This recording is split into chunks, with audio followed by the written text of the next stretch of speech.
Sometimes the smallest acts of kindness can change everything.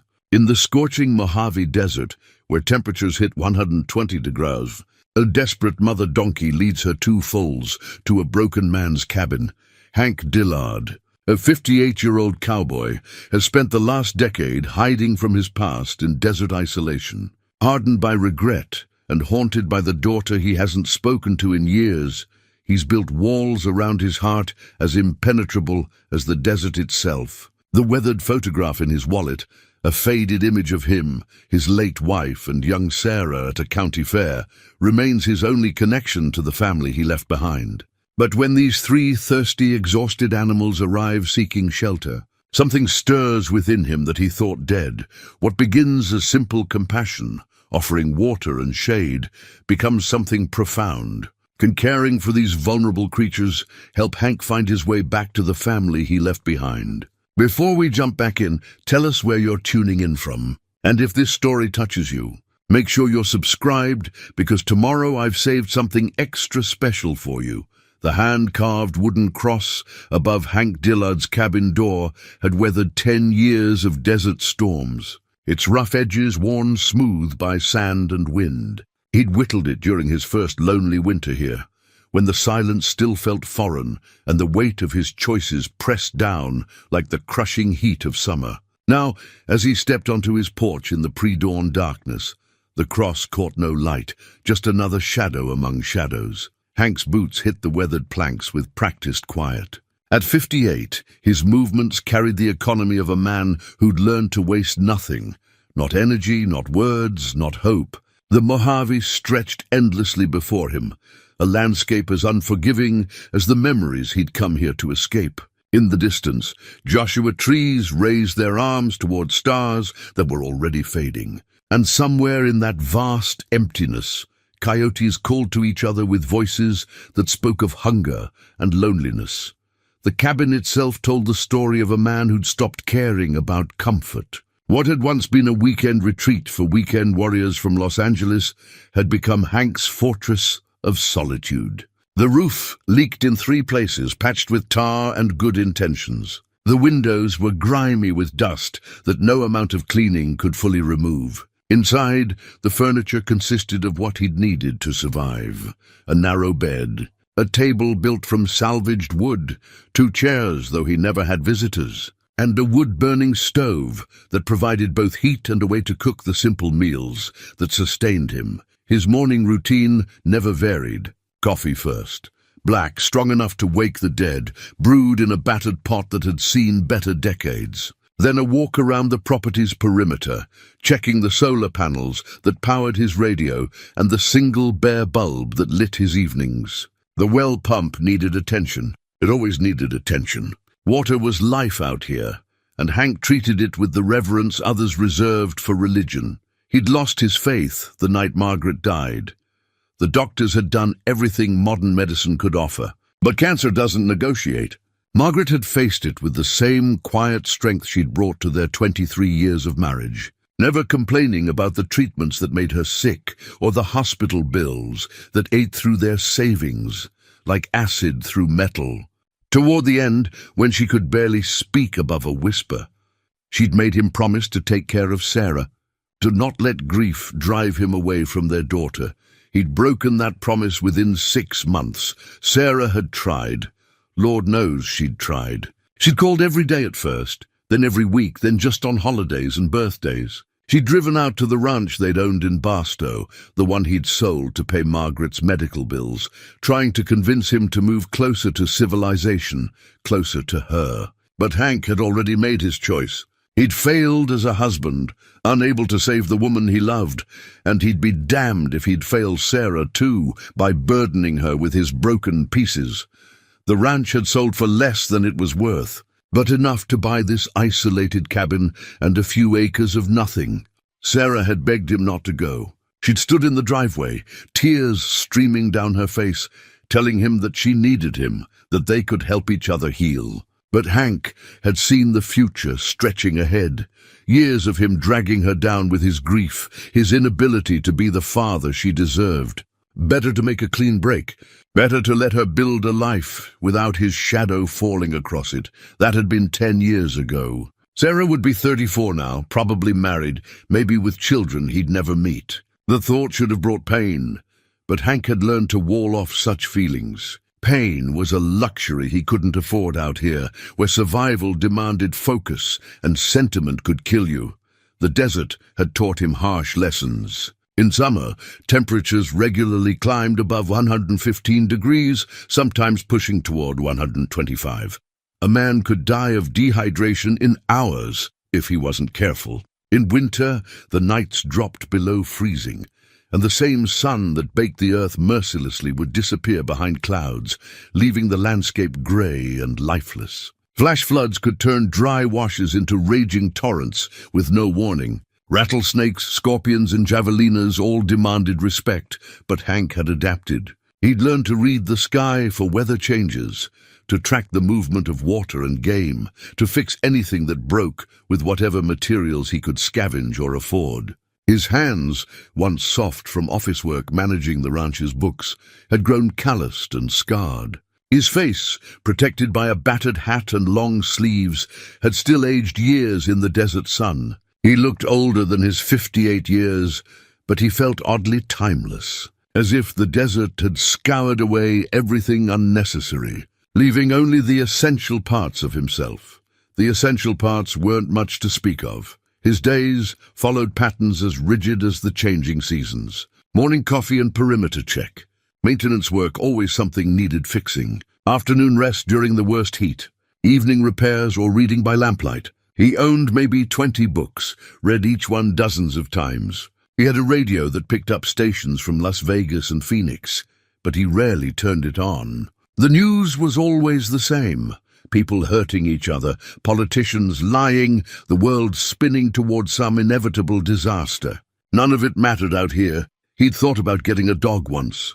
The local animal shelter in Barstow was always looking for homes for strays. But pets meant responsibility, attachment, the possibility of loss.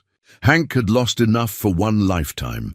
The nearest neighbor was 15 miles away, a grizzled prospector named Pete, who'd been chasing gold in these hills since the Carter administration. Pete stopped by maybe 4 times a year, usually when he needed help with his truck or wanted to trade canned goods for Hank's mechanical skills. They'd drink coffee, exchange maybe 50 words total, and Pete would disappear back into the hills. It was the closest thing Hank had to a social life. Sometimes, late at night, when the desert wind moaned through the gaps in the cabin walls, Hank would remember what it felt like to belong somewhere. Margaret's laugh when he'd tell her stories about his day.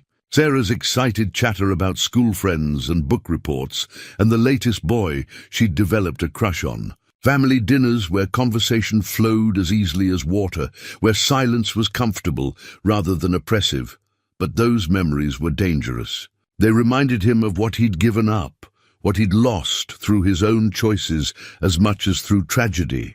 Margaret's death had been beyond his control, but pushing Sarah away, that was on him.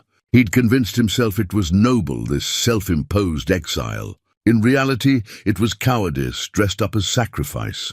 The sun was climbing now, already promising another scorching day. Hank finished his coffee and set the cup beside the door where he'd find it tonight, another small ritual in a life built from rituals. He had fence wire to repair, a bearing in the windmill that needed greasing, and a dozen other tasks that would fill the hours until the heat drove him inside. Above his head, the wooden cross cast its shadow across the porch. He'd carved it with no particular faith in mind, just muscle memory from a childhood spent in Baptist pews. Now it seemed to mock him, a symbol of hope and redemption hanging over a man who'd given up on both. Sometimes he thought about taking it down, burning it in the stove with the rest of his regrets. But somehow he never did. Maybe he wasn't quite ready to abandon everything he'd once believed in. The desert stretched away in all directions, empty and endless, and exactly as unforgiving as the day he'd arrived. Hank pulled his hat low against the strengthening sun and set about the business of another day's survival. unaware that before this day ended, 3 desperate creatures would arrive at his door and change everything he thought he knew about solitude, compassion, and the possibility of second chances. The heat hit like a physical blow when Hank stepped outside at noon. The thermometer nailed to the shady side of his cabin read 118 degrees and climbing. Even the lizards had sense enough to stay hidden during hours like these. But something had driven him from the relative coolness of his cabin, a sound that didn't belong in the desert's midday silence. It came again, a low, desperate bray that spoke of exhaustion and need. Hank squinted through the heat shimmer rising from the hard-pan earth. At first, he saw nothing but the familiar landscape of creosote bush and scattered rock. Then movement caught his eye near the old cattle guard that marked the edge of his property. 3 shapes emerged from the distortion like mirages, becoming real. A mother donkey, her coat dusty grey and matted with sweat, led 2 smaller forms toward his cabin. The foals, one dark brown, the other lighter, stumbled on legs that looked too weak to carry them another step. All 3 animals moved with the careful determination of creatures who had traveled far beyond their limits. Hank's first instinct was to retreat inside, to let the desert handle this problem, as it handled all problems, with indifference and inevitable consequence. Wild donkeys weren't uncommon in this part of the Mojave. Descendants of abandoned mining stock, they'd learned to survive in conditions that would kill domestic animals. Usually, they stayed well away from human habitation, but these 3 were clearly beyond survival mode. The mother's ribs showed through her coat, and her eyes held a desperate intelligence that Hank recognized. She'd brought her babies to the only source of help for miles around, gambling everything on the kindness of a stranger. The donkey stopped 30 feet from his porch and looked directly at him. Her dark eyes held no fear, only exhaustion, and a mother's fierce determination to save her young. One of the foals swayed on its feet, and Hank could see its tongue lolling from its mouth. "Hell," he muttered, the word disappearing into the superheated air. He went back inside and filled his largest pot with water from his carefully hoarded supply. Every drop was precious out here. The well was reliable but not abundant, and the summer heat made conservation a matter of survival. But looking at those 3 desperate creatures, calculation seemed petty. When he emerged with the water, the donkeys hadn't moved. The mother watched him with the wariness of a wild thing that had learned to fear humans, but was now forced to trust one. Hank set the pot down halfway between the porch and the animals, then retreated to give them space. The mother approached first, testing each step, ready to bolt if this proved to be a trap. When she reached the water, she drank with the mechanical desperation of severe dehydration, long, steady pulls that seemed to go on forever. Only when she'd taken the edge off her thirst did she step back and call to her foals. The larger foal reached the water first, plunging its muzzle deep and drinking with the abandon of youth. The smaller one, the lighter-colored female, was clearly in worse shape. She made it to the pot, but could barely lift her head to drink. Hank found himself taking an involuntary step forward as she swayed. The mother donkey's head snapped up, ears pinned back in warning. Hank froze, hands raised in a gesture he hoped she'd understand. After a long moment, she seemed to decide he posed no immediate threat and went back to watching her babies drink. The galvanized water trough sat in a shed behind his cabin, gathering dust and rust in equal measure. Hank hadn't thought about it in years. A relic from the cabin's previous life, as a weekend retreat for people who'd had grander plans than survival. Now he found himself calculating. The trough would hold maybe 50 gallons. He could spare that much water, couldn't he? What was he thinking? These weren't pets. They were wild animals that belonged in the wild, not clustered around his cabin like some desert-petting zoo. The kindest thing would be to let them drink their fill and send them on their way before they became dependent on human charity. But the smaller foal was lying down now, her sides heaving with the effort of breathing. The desert's rule was simple: adapt or die.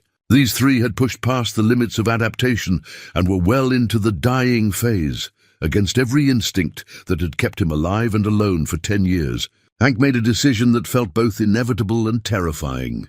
He retrieved the water trough from the shed, noting absently that it still held water, stagnant and green with algae, but water nonetheless. He dumped it out and scrubbed the worst of the accumulated grime away with handfuls of sand. The metal was hot enough to raise blisters, but he managed to wrestle it into the shade beside his cabin.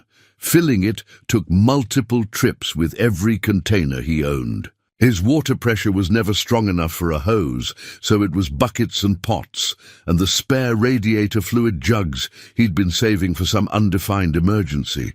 With each trip, he told himself this was temporary. Once they'd recovered enough strength to travel, they'd move on. Wild things always moved on. The mother donkey watched his every movement, but didn't interfere.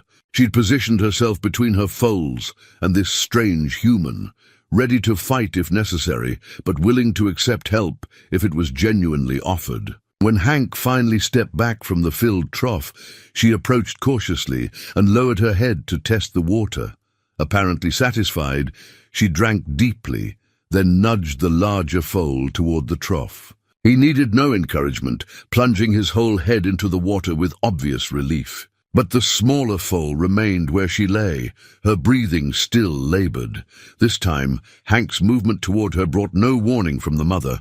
Desperation had apparently outweighed caution. He knelt beside the little animal, a filly he could see now, and gently lifted her head. Her eyes were glassy with heat exhaustion, but she managed to focus on his face. "Come on, little girl," he murmured, words that felt strange in his mouth after years of silence. Just a little further, supporting her weight, he helped her to the trough. She drank in small, weak sips, but she drank.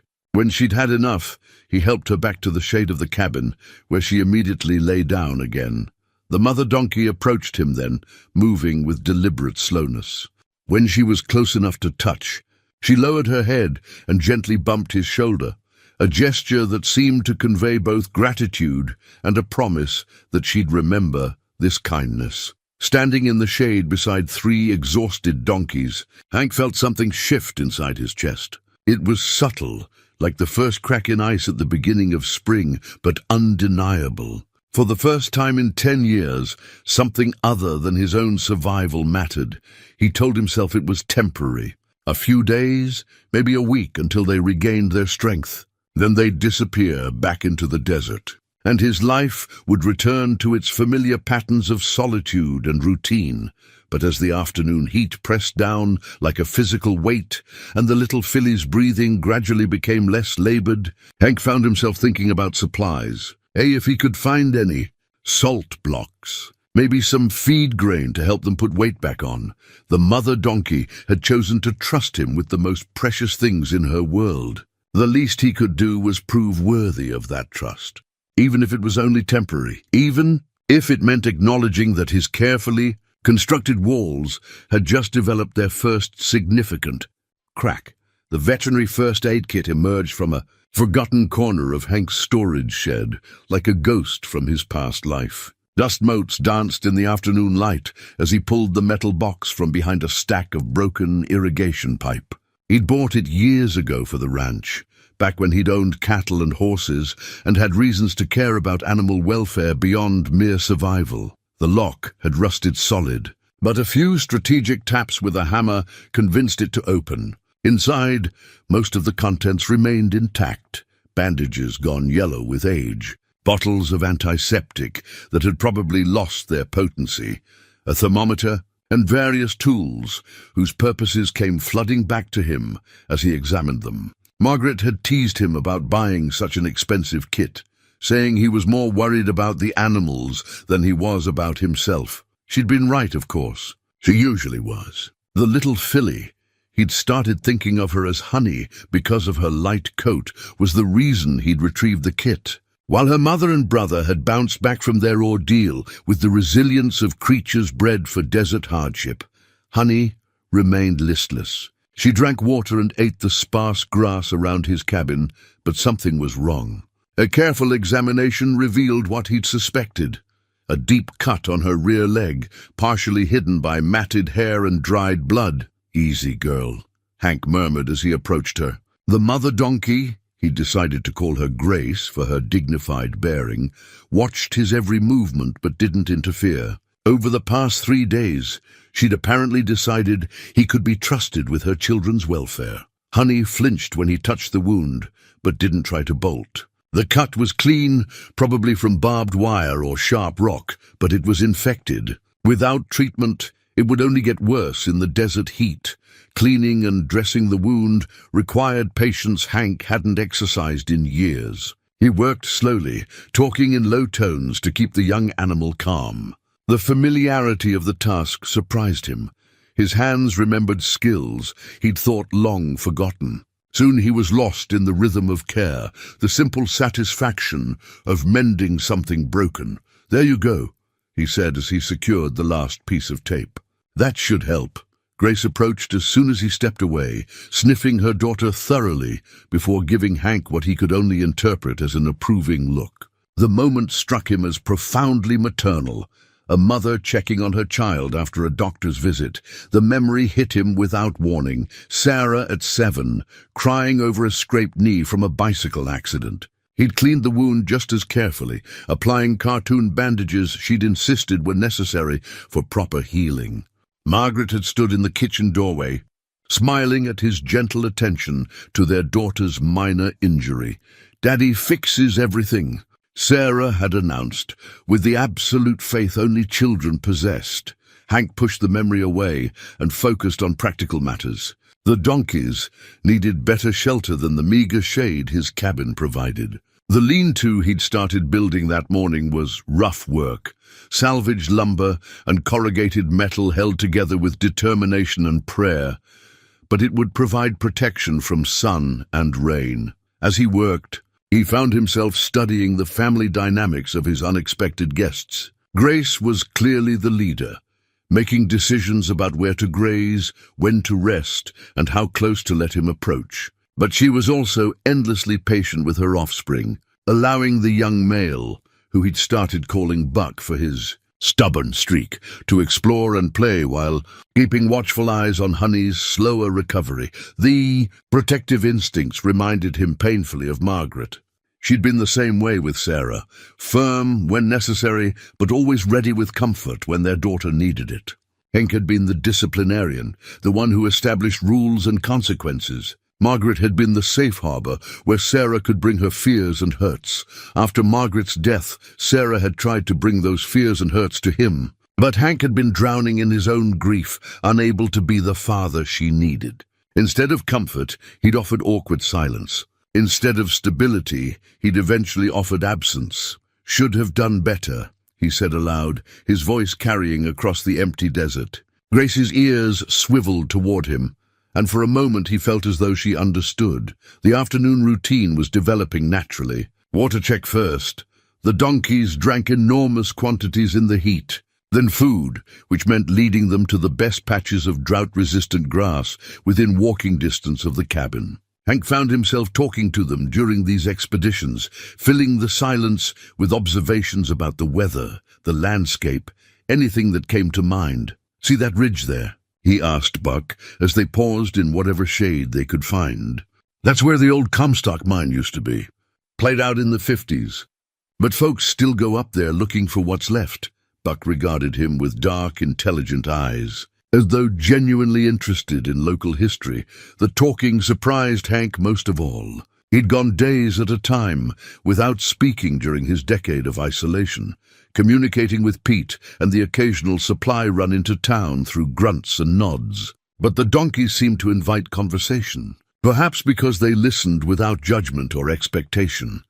Evening brought the day's most pleasant hour, when the sun dropped low enough to steal some of its killing power. Hank sat on his porch with a cup of coffee, watching his charges graze nearby. Grace had allowed them to wander further from the cabin as their strength returned, but she always kept them within sight. Honey was moving better already. The antibiotic cream from the first aid kit was clearly helping, and she'd started following her brother on short exploratory missions. Watching them play, gentle headbutts and mock chases in the cooling air stirred something in Hank that he'd thought permanently buried. Joy. Simple, uncomplicated pleasure in watching young things be young.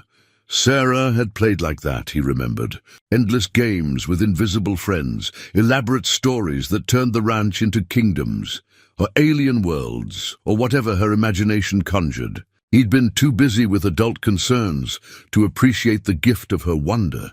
As the stars emerged in the clear desert sky, Hank found himself making mental lists. Feed supplements to help the donkeys build strength. Better fencing to keep them safe near the cabin. Maybe a proper shelter instead of his makeshift lean-to. The lists worried him. They implied planning beyond the few days he'd originally envisioned. They suggested attachment, investment in outcomes he couldn't control. But as Grace settled her family for the night just outside his circle of light, Hank realized that ship had already sailed. Somewhere between filling the water trough and bandaging Honey's leg, his carefully maintained emotional distance had crumbled. These three creatures trusted him with their safety. For the first time in 10 years, something needed him to be better than merely surviving. The responsibility was terrifying. It was also the closest thing to purpose he'd felt since Margaret's death. The unopened letters revealed themselves when Hank pulled the grain sacks from their storage corner, looking for anything remotely suitable as donkey feed. They'd been wedged behind the bags for years, a bundle of envelopes held together with a rubber band that had long since lost its elasticity. His heart clenched as he recognized Sarah's careful handwriting on the return addresses.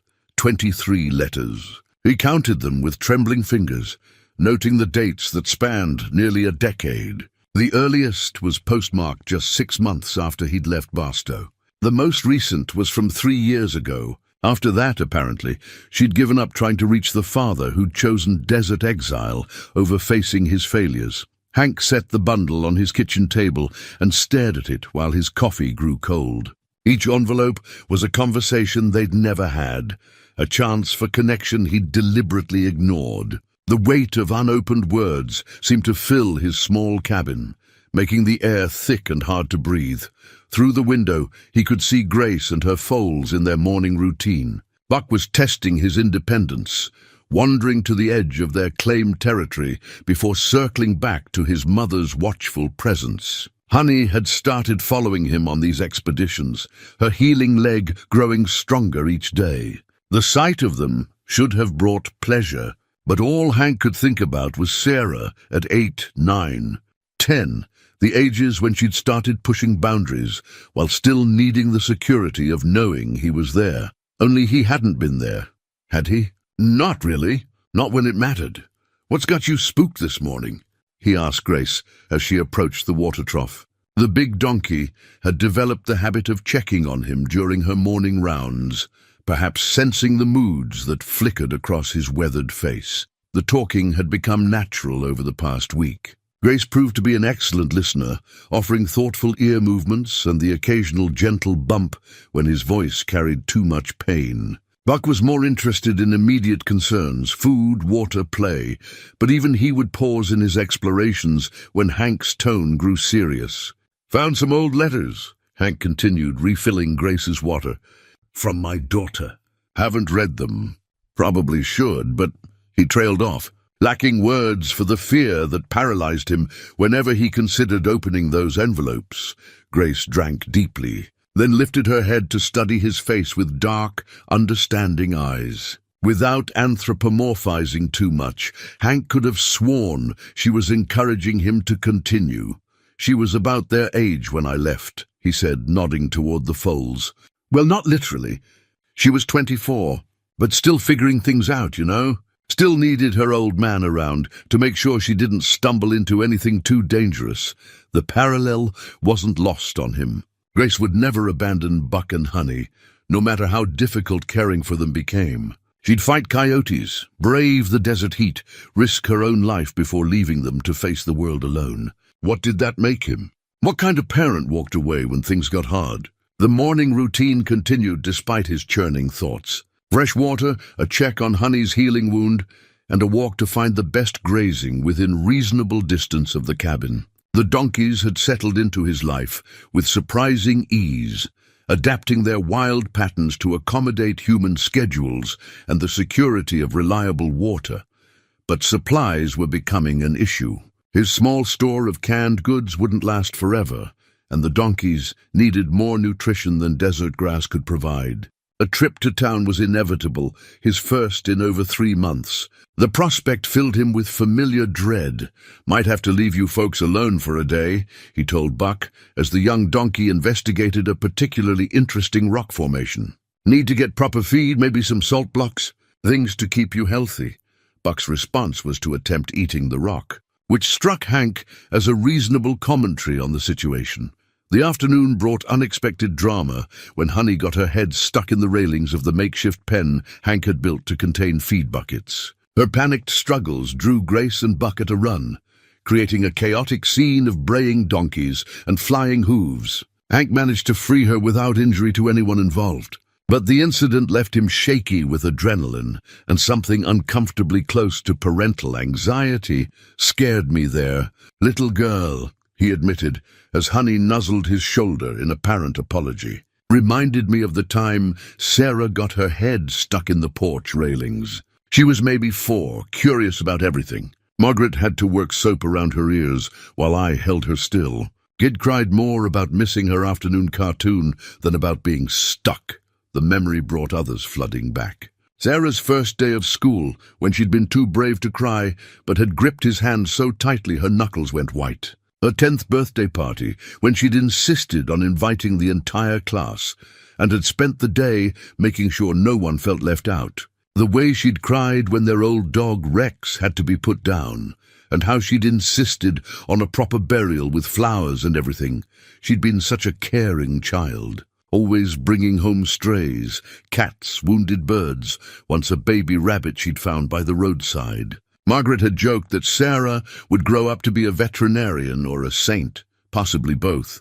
"Wonder what she did grow up to be," Hank murmured to Grace as they settled into the evening routine.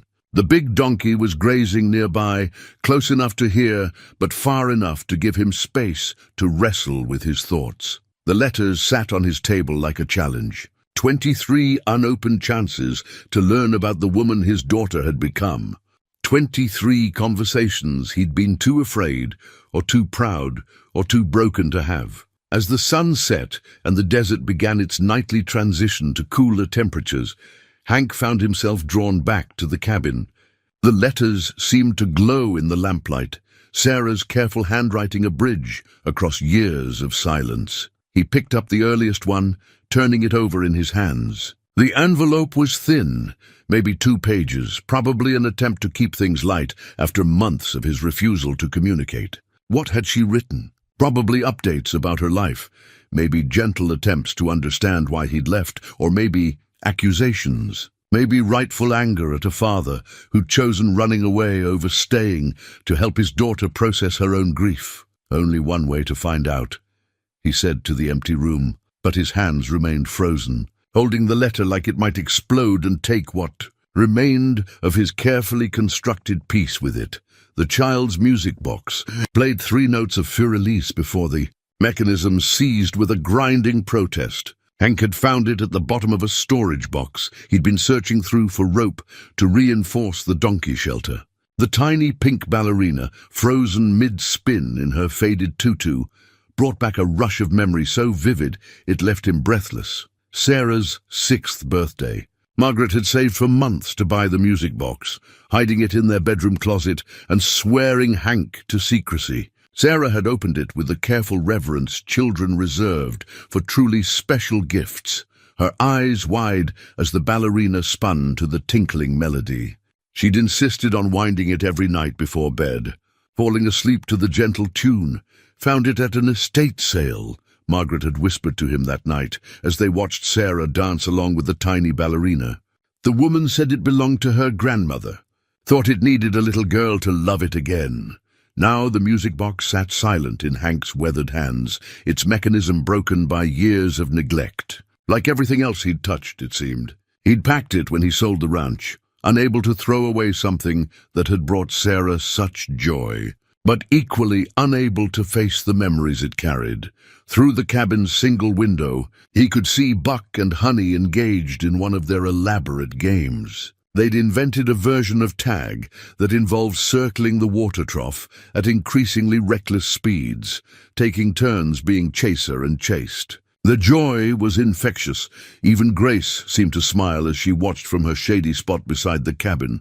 The contrast between their carefree play and his own heavy reflections struck Hank as particularly cruel. When had he lost the ability to find simple pleasure in simple things? When had everything become so weighted with regret and might-have-beens? He knew the answer, of course. It had started with Margaret's diagnosis. Breast cancer, stage 3, discovered during what should have been a routine checkup. The treatment had been brutal, chemotherapy that left her weak and nauseous, radiation that burned her skin, surgeries that carved away pieces of the woman he'd loved since high school. Through it all, Margaret had faced each day with courage that humbled him. She'd made jokes during chemo sessions, flirted with him even when the treatments left her bald and exhausted, spent her good days focused on Sarah's senior year of high school rather than her own mortality, but Hank had been drowning. Watching the strongest person he knew waste away had shattered something fundamental in his worldview. If Margaret, who'd never smoked, rarely drank, exercised religiously and ate her vegetables, could be struck down by something so random and vicious, then what was the point of anything?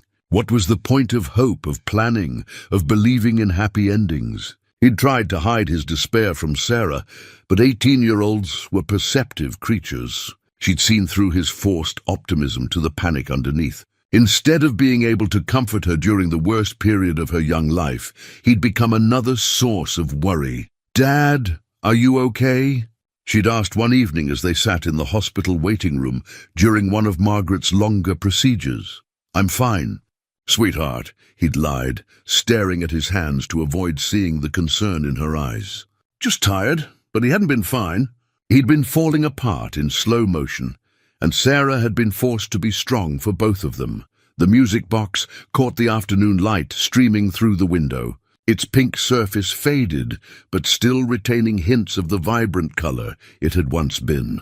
Hank turned the key gently, hoping the mechanism might cooperate. It managed half a rotation before seizing again. The ballerina left, suspended in an awkward position. "I broke you too," he whispered to the tiny dancer. Grace appeared at the window, her presence as reliable as sunrise.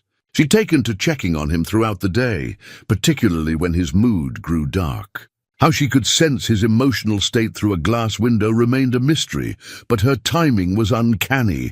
"Just finding old things," he told her through the glass. "Things I should have taken better care of." Grace's ears swiveled forward, and she moved closer to the window until her breath fogged the glass. The gesture felt like an invitation to continue. She loved this music box, Hank said, holding it up so Grace could see. Played it every night until the batteries in her CD player died, and even then she'd wind it up just to hear those few notes. Margaret used to say Sarah would dance to silence, if that's all she had. The memory of Sarah dancing struck him with unexpected force.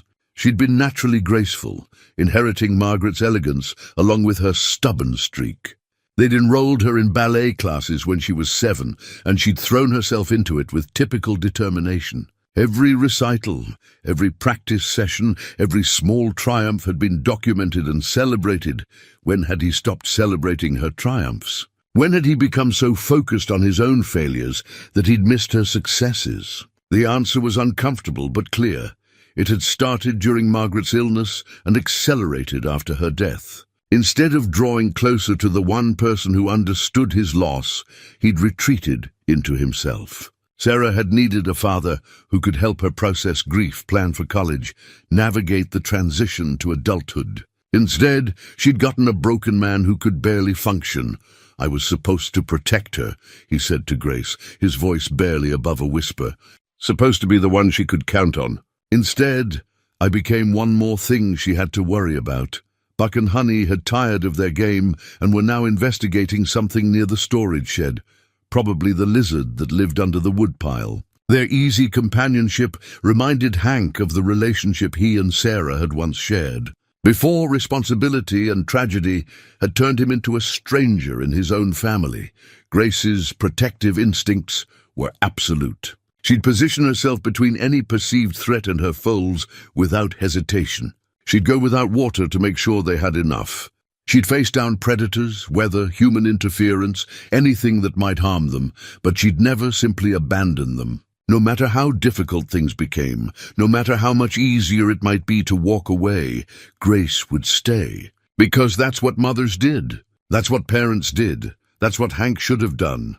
He set the music box carefully on the windowsill where Sarah's ballerina could catch the light. The mechanism might be broken, but the memory it held was intact. Sarah spinning in their living room, arms outstretched, face bright with joy and possibility.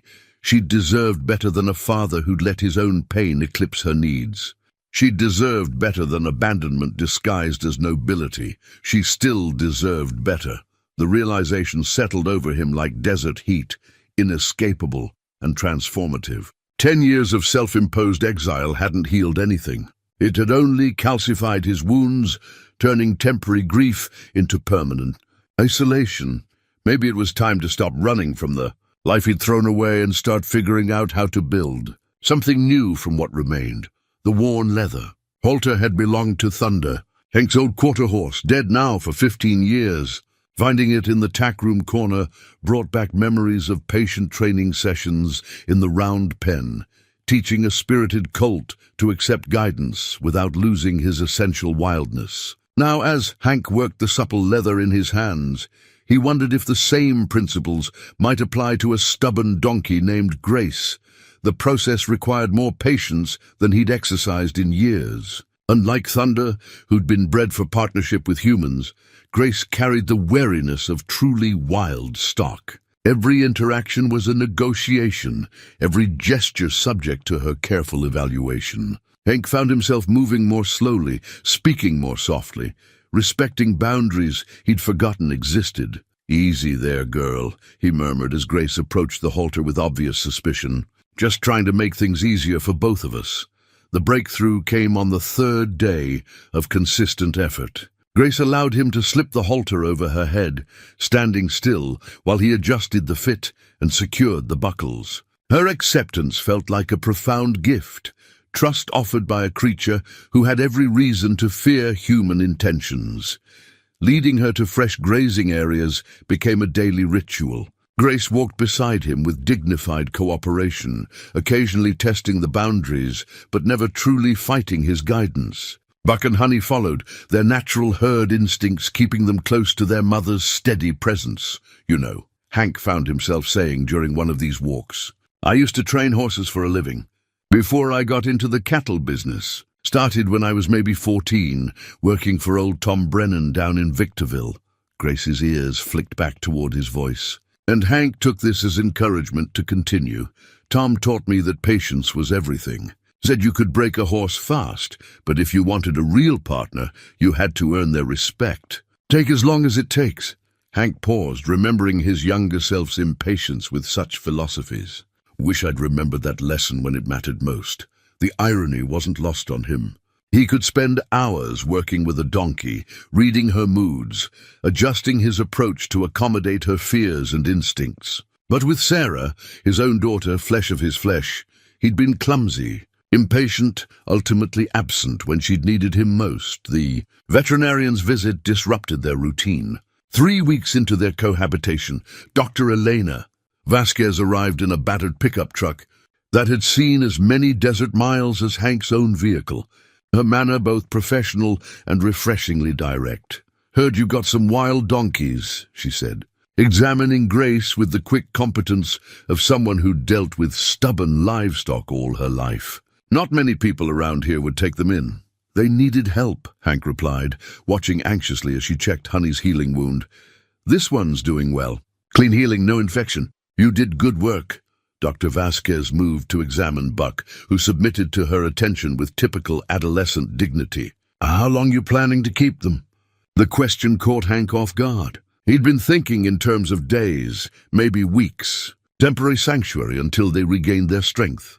But watching Dr. Vasquez's efficient examination, he realized how much he'd invested in their welfare. "Haven't really thought that far ahead," he admitted. "Might want to start. Wild donkeys can live 30 years or more." These three are young, healthy. They could be with you for a long time. She straightened, fixing him with a knowing look. They've bonded with you. Grace there follows you around like a lovesick teenager. Breaking that bond wouldn't be easy on any of you. After the vet left, Hank sat on his porch and contemplated 30 years of donkey companionship. The prospect should have terrified him. 30 years of responsibility, of caring about creatures whose welfare depended on his decisions. Instead, he felt something suspiciously like relief. "So what do you think?" he asked Grace as she grazed nearby. 30 years sound manageable to you?" Grace lifted her head and regarded him with what might have been amusement before returning to her serious business of eating everything green within reach. That evening brought an unexpected visitor. Pete's truck appeared on the horizon just as the sun was beginning its descent toward the mountains. The old prospector emerged from his vehicle with the careful movements of a man whose joints had logged too many years of hard desert living. "Heard you got yourself some livestock," Pete said without preamble. He'd never been one for social niceties. "News travels fast," Hank replied, pouring coffee for both of them. "Elena mentioned it. Also mentioned you might want to think about making it legal. Wild donkeys got protections under federal law. You can't just keep them without paperwork."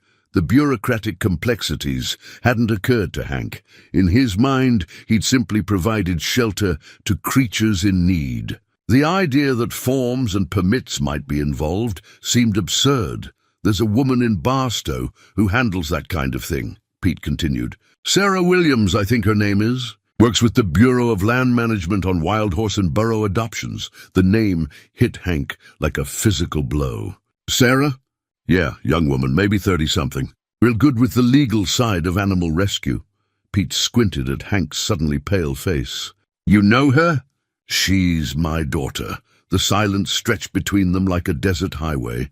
Pete's weathered features showed no surprise. Very little surprised him after 60 years in the Mojave, but his understanding was complete. "Well," he said finally, "that's something." After Pete left, Hank walked his property lines in the gathering darkness.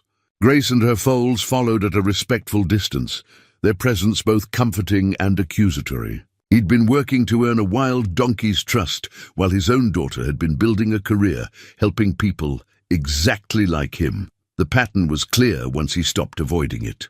Whenever relationships became complicated, whenever emotional stakes grew too high, he ran. He'd done it after Margaret's death, abandoning Sarah when she'd needed him most. He was doing it still, hiding in the desert, while she built a life that would have made them both proud. Grace nudged his shoulder gently, calling his attention back to the present moment. Her dark eyes reflected starlight, holding depths of understanding that seemed almost human.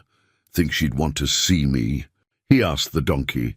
"After all this time, after everything I've done wrong?" Grace's answer was to rest her head against his chest, her warm breath stirring the desert air between them.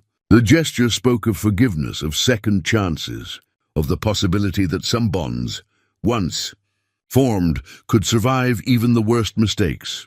Maybe. It was time to find out if that was true for fathers and daughters too. The legal documents spilled from the manila envelope like accusations scattered across Hank's kitchen table. He'd been searching for the cabin's original deed, something about property taxes and the wild donkey adoption paperwork, when he'd found the folder he'd hoped never to open again. Foreclosure notices, medical bills stamped final notice in red ink, credit card statements showing balances that had climbed past any reasonable hope of repayment. Insurance denial letters that had arrived with clockwork regularity throughout Margaret's final year. $347,000. That's what saving his wife's life had cost, after insurance covered what they deemed necessary and denied what they classified as experimental. Hank spread the papers across the table with hands that trembled slightly, remembering the desperate arithmetic that had consumed his final months at the ranch. The oncologist in Los Angeles had been brutally honest. "There's a treatment trial in Houston," he'd said, reviewing Margaret's latest scans. "It's not covered by insurance, and there's no guarantee it will work. But given the aggressive nature of her cancer, it might be her best option." Might be. Two words that had cost them everything. Grace appeared at the window, drawn by some instinct that told her Hank was in distress. Her presence should have been comforting, but all he could think about was the parallel, another creature depending on him for survival. Another chance to fail someone who trusted him. The Houston treatment had bought Margaret 6 additional months. 6 months of hope and experimental drugs and medical bills that arrived faster than he could process them. He'd remortgaged the ranch, liquidated their retirement accounts, maxed out every credit card he could qualify for. When that wasn't enough, he'd started selling cattle, then equipment, then pieces of the ranch itself. Sarah had tried to help. She'd offered her college fund, her small savings account, even suggested taking out student loans to contribute to her mother's care. But Hank had refused every offer, convinced that protecting her financial future was more important than accepting her help. "This isn't your burden, sweetheart," he told her when she'd pressed the issue. "Your job is to be 24 and build your own life. Let me worry about the rest." The pride in that decision felt poisonous now. He'd robbed Sarah of the chance to fight for her mother, reduced her to a helpless observer while he made desperate financial decisions that doomed them all. The ranch went into foreclosure proceedings 2 weeks after Margaret's funeral. Hank had known it was coming. The letters had been arriving for months, but the finality still shocked him. 40 acres of prime grazing land, the home where he'd planned to grow old with Margaret, the legacy he'd hoped to leave Sarah, all gone to pay for 6 months that hadn't saved anyone. Sarah had wanted to help then too. She'd researched bankruptcy lawyers, talked about refinancing options, suggested they fight the foreclosure together. But Hank had already made his decision. Better to sell what he could salvage and disappear than to drag his daughter down into the financial quicksand that had swallowed everything else. "I'll be fine," he'd told her as he packed his truck with the few possessions that hadn't been sold or repossessed. "I need some time alone to figure things out. This isn't goodbye forever, but it had been, hadn't it?" He'd taken his guilt and his financial ruin and his crushing sense of failure, and he'd buried them all in the desert where Sarah couldn't see them. He'd convinced himself it was noble, sparing her the burden of his problems. In reality, it was cowardice dressed up as sacrifice. The mother donkey outside his window offered a sharp contrast to his own parental failures. When her foals had needed help, Grace had swallowed her pride and brought them to the only source of assistance available. She'd risked everything, including her own safety, to give them a chance at survival. Hank had done the opposite. When his family had faced crisis, he'd let pride and shame drive his decisions. Instead of asking for help, he'd isolated himself. Instead of letting Sarah share the burden, he'd carried it alone until it crushed him. The cruelest document in the pile was a promissory note he'd forgotten about: money, borrowed from Margaret's sister Carol to pay for one of the experimental treatments. Carol had forgiven the debt after Margaret's death, but the paperwork remained, a reminder of how far he'd fallen from the self-sufficient man he'd once been. "I became a charity case," he said aloud, his voice bitter in the quiet cabin. "Couldn't stand the thought of Sarah seeing me as anything less than the father who could fix everything." Through the window, he watched Buck and Honey playing their endless games, while Grace supervised from nearby shade. The family unit was intact, functioning, supportive. Grace had brought her children to safety and maintained their bond throughout the crisis. She'd shown vulnerability without losing authority, accepted help without sacrificing dignity, everything Hank had failed to do. The knock at his door came as surprise. Pete stood on the porch, but he wasn't alone. A young woman in khaki BLM uniform stood beside him, clipboard in hand and official bearing, that made Hank's stomach clench. "This is Sarah Williams," Pete said without preamble. "Told you about her yesterday. She's here about the donkey adoption paperwork." Sarah Williams. His Sarah. Hank's vision tunneled as he took in details that were both familiar and foreign. She had Margaret's bone structure, his stubborn chin, and eyes that were older than her 34 years deserved. Her dark hair was pulled back in a practical ponytail, and her handshake was firm when she extended it. "Mr. Dillard, I understand you've been caring for 3 wild burros. Her voice was Margaret's voice, warm but professional. She showed no recognition of his name, no indication that she'd connected this weathered desert hermit with the father who'd abandoned her a decade ago. That's right, Hank managed, his throat dry as sand. Mind if I take a look at them? I need to assess their condition and discuss the adoption process. They walked to where Grace and her foals were grazing. Sarah, making notes on her clipboard and asking questions about their health, their behavior, their integration into his daily routine. Her expertise was obvious, her genuine care for the animals evident in every question. They're in excellent condition, she said finally. Better than most wild animals we recover. You've done good work with them. They needed help, Hank replied, the same words he'd given Dr. Vasquez, but loaded now with different meaning. Yes, they did. And you provided it. Sarah looked up from her clipboard, studying his face with professional assessment that gradually shifted to something more personal. Do I know you? You seem familiar. The moment of truth arrived like a desert storm, sudden, inevitable, transformative. Hank could continue the charade. Let her finish her paperwork and leave, without knowing she'd just evaluated her own father's attempt at redemption. Or he could find the courage to do what Grace had done. Swallow his pride and ask for help. My name is Hank Dillard, he said, his voice steady despite the earthquake in his chest. And you're my daughter. The clipboard slipped from Sarah's hands, papers scattering in the desert wind. Pete muttered something about needing to check his truck and retreated with tactical wisdom. Grace, as if sensing the gravity of the moment, approached slowly and stood between father and daughter like a blessing made flesh. Dad, Sarah's voice broke on the word. 10 years of pain and confusion and love compressed into a single syllable. I'm sorry, sweetheart, Hank said, and meant it more than any words he'd ever spoken. I'm so sorry for everything. The old cell phone had been dead for 3 years, its battery swollen from desert heat and neglect. But as Hank sat across from Sarah at his kitchen table, watching her struggle with emotions that flickered across her face like shadows, he knew he needed every tool available to bridge. The chasm his choices had created, Sarah had insisted on, completing her official paperwork first, a professional reflex that brought them both time to process the impossibility of their situation. The donkey adoption forms were signed and filed. Grace and her foals, officially his responsibility now. Pete had departed with mumbled promises to check on them later, leaving father and daughter alone with 10 years of silence between them. You look older, Sarah said finally, her voice carefully neutral. She'd taken the chair across from him, maintaining distance while studying his weathered face like she was memorizing a stranger. Feel older too, Hank admitted.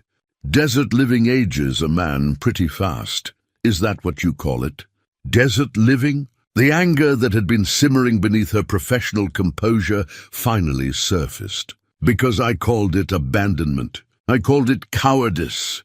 The words hit like physical blows, but Hank forced himself to accept them. You're right. Both of those things. Do you have any idea what it was like?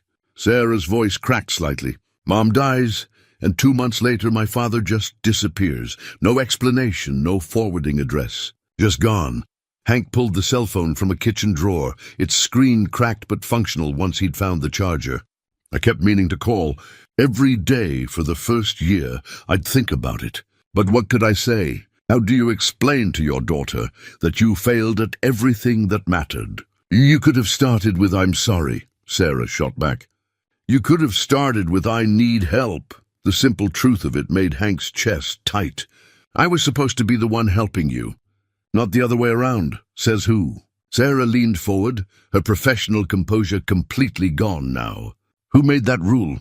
When did you decide that being my father meant carrying everything alone? Through the window, Grace and her foals grazed peacefully in the afternoon heat, their family unit intact despite the crisis that had brought them together.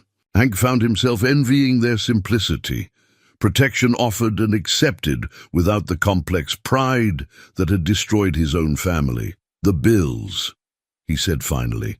Mom's medical bills. They destroyed everything. The ranch, our savings, my credit. I lost it all trying to save her, and when that didn't work, I couldn't face losing you too." Sarah's expression shifted from anger to confusion. "What are you talking about? You never told me about any bills." Hank retrieved the manila envelope from the table, spreading the foreclosure notices and medical bills between them like evidence in a trial. Sarah's eyes widened as she processed the scope of the financial devastation. $347,000, Hank said quietly. "That's what the experimental treatments cost. After insurance, after liquidating everything we owned. I mortgaged the ranch twice, maxed out every credit card, borrowed against my life insurance. None of it was enough. My God, Dad, why didn't you tell me?" Sarah picked up one of the medical bills, her hands trembling slightly. "I could have helped. We could have figured something out together. You were 24, just starting your career. I wasn't going to destroy your future too. That wasn't your decision to make." The words erupted from Sarah with surprising force. "She was my mother too. I had a right to help save her, and I had a right to know when you were drowning." The cell phone finally came to life with a cheerful chime that seemed absurd in the context of their conversation. Hank stared at the screen, noting 17 missed calls from various debt collectors, numbers he'd never bothered to update when he'd moved to the desert. "I convinced myself I was protecting you," he said, setting the phone aside, "letting you build a life without getting dragged down by my failures. Noble, right? Except all I really did was rob you of the chance to say goodbye properly. You robbed me of more than that." Sarah's voice was softer now, but the pain was still sharp.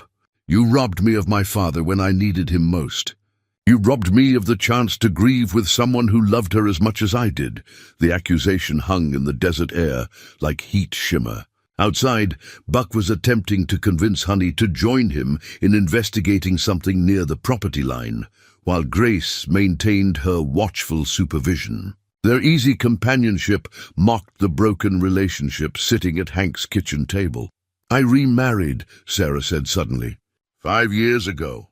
Tom Williams. He's a good man. A teacher. We have 2 kids now." The words hit Hank like a physical blow. Remarried, grandchildren, a whole life built in his absence. Milestones he'd missed through his own stubborn pride. "That's wonderful," he managed, though the words felt like sand in his mouth. "I'm happy for you, are you?" Sarah's laugh was bitter. "Because you missed the wedding.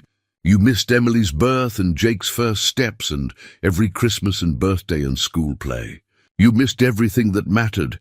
Hank closed his eyes, trying to imagine the children he'd never met, the son-in-law who'd stepped into the role he'd abandoned. "What are they like?" "Emily and Jake. Emily's 8. She's brilliant, reads everything she can get her hands on, and asks questions that would stump a philosophy professor. Jake's 5, and he's all energy and mischief. He builds elaborate structures out of anything he can find, and then destroys them just to see what happens." Sarah's voice softened as she talked about her children. "They don't know about you. How do I explain a grandfather who chose to disappear?" The question cut deeper than any accusation. "Maybe you don't. Maybe some mistakes are too big to fix." "Don't you dare." Sarah's anger flared again. "Don't you dare make this decision for me too. You don't get to decide what's best for my children any more than you got to decide what was best for me." The cell phone buzzed with a text message, probably a scammer, but the sound made them both jump. Technology felt intrusive in this space of raw emotion and desert silence. "I've been working with wild horses and burros for 8 years, Sarah said, seemingly changing subjects. "You want to know why?" Hank nodded, not trusting his voice. "Because they remind me of you. Proud, stubborn, convinced that isolation is safety. Most of them have been hurt by humans, by life, by circumstances beyond their control. They think the answer is to never trust anyone again." Sarah gestured toward the window where Grace stood watching them. "But that one out there, she brought her babies to you when they needed help. She swallowed her pride and took a chance on human kindness." "Grace is braver than I am," Hank admitted. "Maybe, or maybe she's just a better parent." The words stung, but Sarah's tone had lost its angry edge. "The question is, what are you going to do now?" Hank looked at the cell phone, then at the legal documents scattered across his table. Finally, at his daughter's face, older than he remembered, marked by the life he'd missed, but still recognizably the little girl who'd once danced to music box melodies. "I want to try," he said finally. "I want to try to be better than I was, to be the father and grandfather you deserve. But I don't know how to start." "You start by not disappearing again," Sarah said simply. "You start by staying, even when things get difficult, even when you think you're failing." Outside, the sun was beginning its descent toward the mountains, painting the desert in shades of gold and amber. Grace had moved closer to the cabin, drawn by some instinct that told her the conversation inside was reaching a crucial point. "There's something else," Sarah said, her voice hesitant now. "Something I need to tell you." Hank's chest tightened, preparing for another revelation that might shatter what remained of his carefully constructed world. "Tom and we've been talking about having another baby. We're not young anymore, and it would be a risk, but—" She paused, struggling with words. "I've always wanted my children to know their grandfather. The real one, not the ghost I've been carrying around. The possibility of redemption hung between them like a bridge across an impossible chasm. New life, second chances, the opportunity to be present for moments that mattered. I'd like that," Hank said, his voice rough with emotion. "I'd like that very much." The cell phone buzzed again, and this time Hank picked it up. A new message from an unknown number, probably spam. But he found himself thinking about connection, about reaching across distances, both physical and emotional.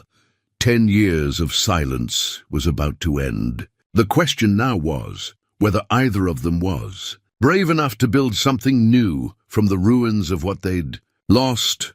The handwritten letter took Hank 3 attempts before he found words that came close to expressing 10 years of regret. Sarah had left with promises to return in a few days, needing time to process their reunion and figure out how to explain his existence to her family. The space between them felt different now, still fragile but no longer impossibly wide. "Dear Sarah," he wrote by lamplight as Grace and her foals settled for the night outside his window. "I know we talked today, but there are things I should have said better, things I couldn't find the courage to put into words while looking at the hurt in your eyes. Maybe it's easier to be honest with a piece of paper. Lord knows I've always been better with my hands than my mouth when it comes to important things." Hank paused, listening to the desert night sounds that had become his only companions for so long. A coyote called in the distance, answered by another from the hills. The sound had once seemed lonely to him. Tonight it sounded like conversation. "I need you to understand that leaving wasn't about not loving you. It was about loving you too much to let you watch me fall apart completely. I know how that sounds, selfish dressed up as noble, but at the time it felt like the only choice that made sense. Your mother's death broke something in me that I didn't know how to fix. Not just the grief, though that was crushing enough. It was the failure. I was supposed to protect her, to provide for her, to find a way to make everything okay. Instead, I watched the strongest person I knew waste away while I threw money at problems that money couldn't solve. The pen felt clumsy in his weathered hands, more accustomed to tools and rope than careful penmanship.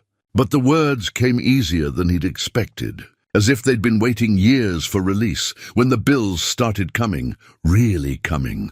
Not just the regular insurance co-pays, but the experimental treatments, the specialists, the procedures that might buy us a few more months. I made decisions I'm not proud of. I told myself I was being practical, that someone had to handle the adult responsibilities while you focused on saying goodbye to your mother. But the truth is, I was terrified.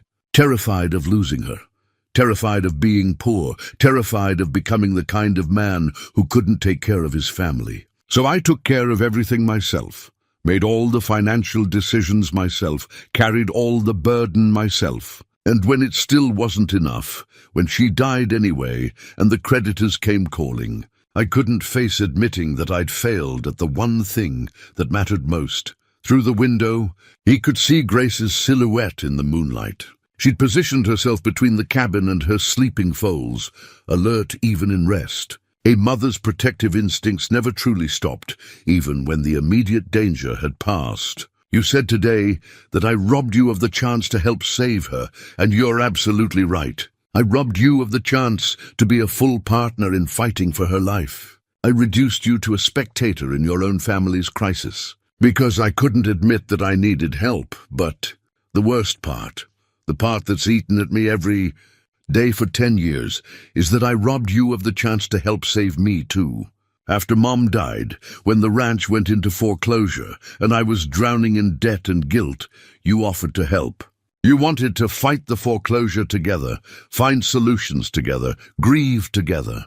Instead, I packed up my failures and disappeared into the desert like some kind of tragic hero, except there was nothing heroic about it. It was cowardice, pure and simple.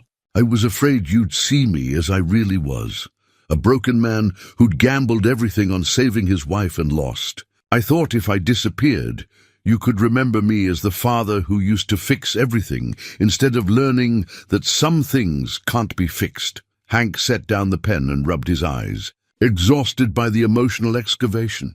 Writing the truth was harder than he'd expected, like surgery performed on himself without anesthesia. Watching Grace with her foals has taught me things I should have learned years ago. When they were in crisis, she didn't abandon them, to spare them the burden of her own vulnerability. She brought them to safety and stayed with them through the recovery. She showed strength by accepting help, not by refusing it. I should have done the same. I should have let you help me fight for Mom's life and deal with the aftermath of losing her. I should have let you see me fail and struggle and figure out how to rebuild.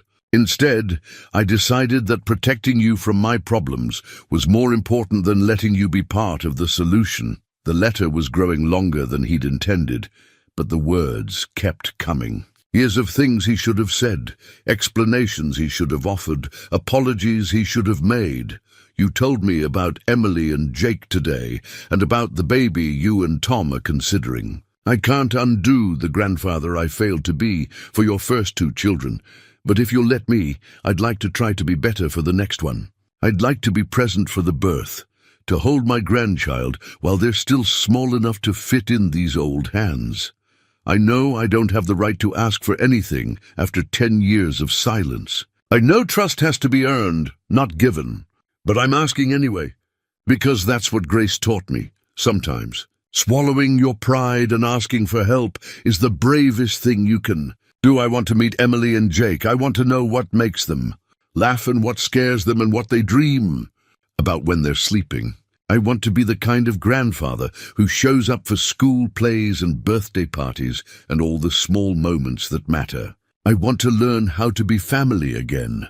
Hank's hand was cramping from the unaccustomed writing, but he pressed on. This might be his only chance to say these things properly, to lay out everything he'd kept buried in the desert silence. The donkeys will be part of any life I build now. Grace and Buck and Honey, their family too in their way. They reminded me that caring for something other than yourself is what makes life worth living. They reminded me that accepting help isn't weakness, it's wisdom. If you'll have me, I'd like to introduce them to Emily and Jake. I think kids and donkeys understand each other in ways adults forget. Maybe Grace can teach your children what she taught me, that love sometimes means being brave enough to trust someone with your vulnerabilities. I love you, Sarah. I've loved you every day of these 10 years, even when I was too broken and proud to show it. You deserved better than a father who disappeared when things got hard. You deserved better than silence when you needed conversation. You deserved better than a man who chose martyrdom over vulnerability. I can't change the past, but I can change what happens next. If you'll give me the chance, I'd like to spend whatever years I have left trying to be the father and grandfather you deserve. Not perfect, I'm past pretending I could be that, but present, available, willing to stay even when things get difficult. The desert taught me how to survive alone. But Grace and her foals taught me something more important. Survival isn't enough. Connection is what makes life worth living, even when it comes with the risk of loss and disappointment. I'm ready to take that risk again. I'm ready to be your father again if you'll let me. All my love, Dad Hank folded the letter carefully and placed it in an envelope, his movements deliberate in the lamplight. Tomorrow, when Sarah returned, he would give it to her. Tonight, he would sit with the weight of everything he'd written, everything he'd finally admitted to himself. Outside, Grace stirred and lifted her head, checking on her sleeping Foals before settling back into her protective vigil. The sight brought him peace. Some bonds, once formed, could survive even the worst mistakes. Maybe. It was time to find out if that was true for fathers and daughters, too. The plane ticket felt impossibly light in Hank's weathered hands, a small piece of paper that represented the end of 10 years of self-imposed exile. Southwest Airlines, Flight 1247, departing Las Vegas for San Diego. One way, because he didn't know how long this journey might take, or what condition his heart might be in when it ended. Sarah had called the morning after he'd given her the letter, her voice thick with tears he couldn't see through the phone line. "I read it 3 times, she'd said without preamble. "And Tom read it too. He wants to meet you." "I'd like that," Hank had replied, the words steady despite the earthquake in his chest. "The kids know about you now. Emily has about 1,000 questions, and Jake wants to know if you have any animals he can meet." "I told them about Grace and Buck and Honey." "What did you tell them about me?" "The truth. That their grandfather made some mistakes but wants very much to be part of their lives, and they're okay with that." Sarah's laugh had been watery but genuine. "Dad, they're 8 and 5. They're okay with anything that involves meeting donkeys." Now 3 days later, Hank stood in his cabin making final preparations for the longest journey he'd taken in a decade. Dr. Vasquez had agreed to check on the donkeys twice daily while he was gone. Pete would handle any emergencies and maintain the water supply. The arrangements were solid, but leaving still felt like stepping off a cliff. Grace watched his preparations with the patient attention she'd learned to give his various projects. Over the past month, she'd become remarkably attuned to his moods, approaching when he needed comfort and giving space when he needed to work through problems alone. Now, as he packed his single duffel bag with clothing that felt foreign after years of work clothes, she seemed to sense that something significant was happening. "I'm going to see Sarah," he told her as she followed him to the truck. "My daughter." "The one I told you about?" Grace's ears swiveled forward. A gesture he'd learned meant she was listening with her full attention. "I'll be back," he promised, scratching behind her ears the way she liked. "This isn't me running away again. This is me trying to run towards something instead." Buck and Honey had adapted to his departure preparations with typical youthful resilience. They'd investigated his luggage thoroughly, attempted to eat his plane ticket, and were now engaged in their usual afternoon game of tag around the water trough. Their easy acceptance of change reminded him that healing didn't have to be complicated. Sometimes it was as simple as trusting that tomorrow would bring what it brought. The drive to Las Vegas took 3 hours through landscape that had become as familiar as his own reflection.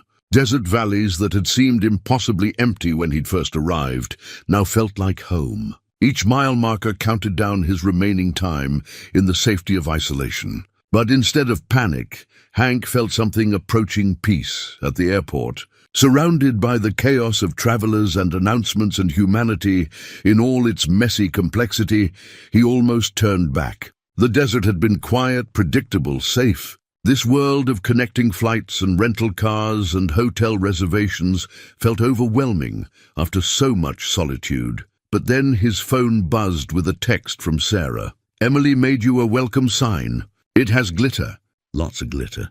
Fair warning, the image of an 8-year-old granddaughter. He'd never met crafting a glittery welcome sign for a grandfather she'd only just learned existed was enough to carry him through security and onto the plane. His hands shook slightly as he buckled his seatbelt, but he didn't run. The flight attendant, a young woman about Sarah's age, noticed his white-knuckled grip on the armrests. "First time flying?" she asked kindly. "First time in a long time," Hank admitted. "Going to meet my grandchildren. How wonderful. They must be excited." "I hope so. I've been away for a while. Well, I'm sure they'll be thrilled to see you." As the plane lifted off, Las Vegas falling away beneath them, Hank thought about Grace and her foals back in the desert. Grace had taken the ultimate risk when she'd brought her babies to his cabin, trusting a stranger with the most precious things in her world. Now he was doing the same, trusting Sarah and her family with what remained of his heart.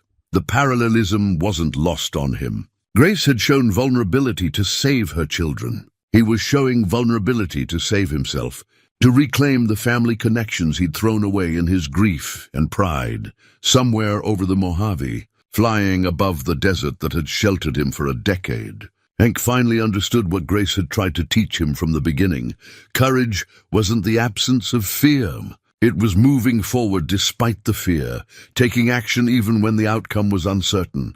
The plane banked toward San Diego, carrying him toward a granddaughter who made glittery signs and a grandson who wanted to meet donkeys, toward a daughter who'd forgiven him despite having every reason not to, toward a son-in-law who'd agreed to welcome a stranger into his family, toward the possibility of becoming the man Grace had always believed he could be, someone worthy of trust. Someone brave enough to stay when staying was hard. The desert fell away beneath him, but he carried its lessons forward. Survival wasn't enough. Connection was everything, and sometimes the bravest thing you could do was simply show up. The new family photo captured a moment Hank had never dared to imagine, himself surrounded by people who loved him despite his failures. Sarah had insisted on taking it during their visit to the desert, 6 months after their reunion. In the image, Emily and Jake flanked their grandfather, beaming gap-toothed grins, while Grace and her foals grazed peacefully in the background. Tom stood with his arm around Sarah, who held their newest addition, baby Margaret, named for the grandmother she'd never meet, but whose legacy lived on in this moment of connection. Grandpa Hank, Jake had announced on that first meeting at the San Diego airport. Mom says you have donkeys, and they saved your life. The simplicity of a 5-year-old's understanding had cut straight to the truth. Grace and her foals had saved his life, not by dramatic rescue, but through the quiet persistence of daily care, the slow rebuild of his capacity for love. Emily, more thoughtful at 8, had studied his weathered face with serious eyes. Mom says you were sad for a long time. Are you still sad? Sometimes, Hank had answered honestly, but much less than before. Having family makes the sadness smaller. The weeks that followed had been a revelation. Staying in Sarah's guest room, learning his grandchildren's routines, discovering how naturally affection could flow between generations when pride wasn't blocking the current. Jake's boundless energy reminded him of Sarah at that age. Always building something, always asking why, always ready for the next adventure. Emily's quiet intelligence echoed Margaret's careful observation of the world, her gentle questions that revealed depths beyond her years. Tom had proven to be everything Hank could have hoped for in a son-in-law. Kind, patient, genuinely interested in understanding the man who'd shaped his wife's early years. They'd spent long evenings on the back patio, talking about teaching and ranching and the strange ways life could circle back on itself. Sarah's been hurt by your absence, Tom had said during one of these conversations, his words careful but honest. But she's also been strengthened by learning to forgive. Watching her choose grace over resentment has been one of the privileges of loving her. The visit to the desert had been Emily's idea. I want to meet the donkeys who helped Grandpa get better, she'd announced, with the certainty that only children possessed.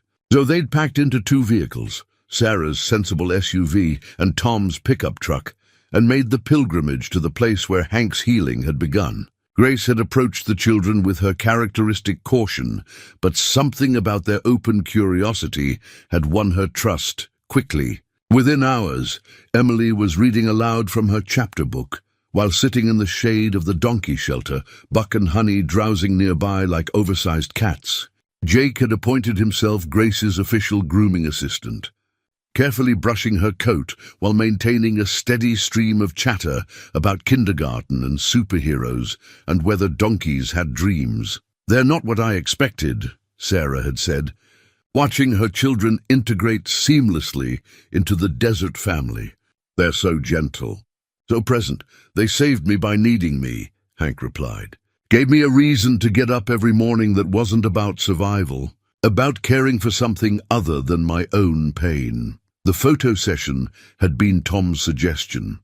A professional photographer friend who specialized in family portraits was visiting from Phoenix, and the symbolism felt right. 3 generations of humans and 3 rescued donkeys, all of them scarred by various hardships, all of them learning that healing was possible when shared. "This is going on the mantle," Sarah declared as they reviewed the digital images on the photographer's camera, right next to Mom's wedding picture. The 2 most important moments in our family's history. Baby Margaret had slept through most of the desert adventure, waking only to nurse and to gaze with the profound attention that newborns brought to every face they encountered. When Hank held her for the first time, her tiny fingers wrapping around his calloused thumb, he'd understood viscerally what he'd missed with Emily and Jake. The weight of absolute trust. The responsibility and privilege of being someone's safe harbor. "She looks like Mom," Sarah had said, watching him cradle her daughter. "Same stubborn chin. God help us all," Hank had replied, making Sarah laugh with genuine joy. The laughter had come easily during that week, at meals where Jake told elaborate stories about his imaginary friend who rode dinosaurs, during evening walks where Emily collected interesting rocks to add to her growing geology collection. In quiet moments, when Sarah would catch his eye and smile, as if she still couldn't quite believe he was really there. Now, 6 months after their reunion, Hank split his time between 2 worlds. 3 weeks a month in the desert with Grace and her growing family, Buck and Honey were approaching maturity, and there were signs that Grace might be expecting again. 1 week a month in San Diego being Grandpa Hank, learning the rhythms of soccer practice and bedtime stories and the peculiar negotiations required to convince a 5-year-old that vegetables were not actually poison. The transition wasn't always smooth. Sometimes Emily's questions about Margaret probed wounds that hadn't fully healed. Sometimes Jake's energy overwhelmed Hank's desert-trained nerves. Sometimes Sarah would catch him staring at baby Margaret with an expression that mixed joy with regret for all the moments he'd missed. But the difficult moments were balanced by revelations of grace he'd never expected. Emily teaching him to braid friendship bracelets.